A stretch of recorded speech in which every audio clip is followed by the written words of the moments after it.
So I'm gonna put some glass beads in my cup. Oh, there's a teensy bit of lumps. But those would work out really easily. Okay, that's plenty for my tiny little panel here. Okay, so this is how much I want to make. So that's how much I put in the cup because the bulk of the paint is going to be the dry filler itself. Then we're going to add our dispersed water, or surfactant, to wet this out a little bit. And sort of a matching amount of water. Again, we just want to wet this, just like we did with our other dry fillers. We don't want it to be liquid. We just want to dampen it, which is going to wet sand it. Wet sand it. Going to help us to add less acrylic because we're trying to go for that solid texture look, not a plasticky acrylic look. Right.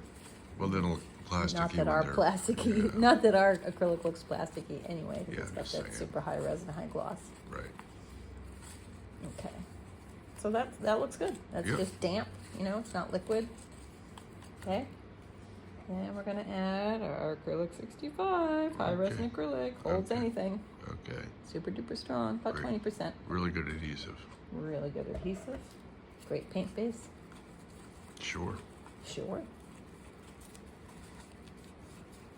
Okay, I'm looking to have this be like a creamy texture that I can apply. I think I need a teensy bit more acrylic.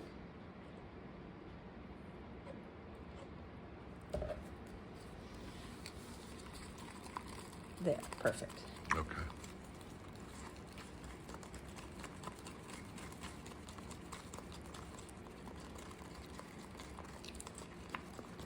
And of course I could add color to this if I wanted. I could add some dispersion, like we showed in the books. But for now, we're just gonna go with the au naturel. Okay. And just put that down on our surface.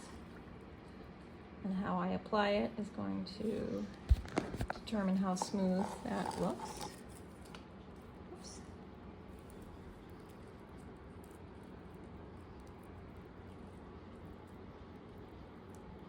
Very nice. Yeah. Glass beads. They have a lovely texture. Yeah, well, they're all uniform, so they just kind of... Yeah, it's a nice uniform, beady kind of thing. Yeah. Flows nice. Yeah, beautiful. And has lovely reflectivity. The bigger the bead, the more reflective it is. Right. Okay. That's a small bead, but it's still It's a small bead, yeah. quite nice.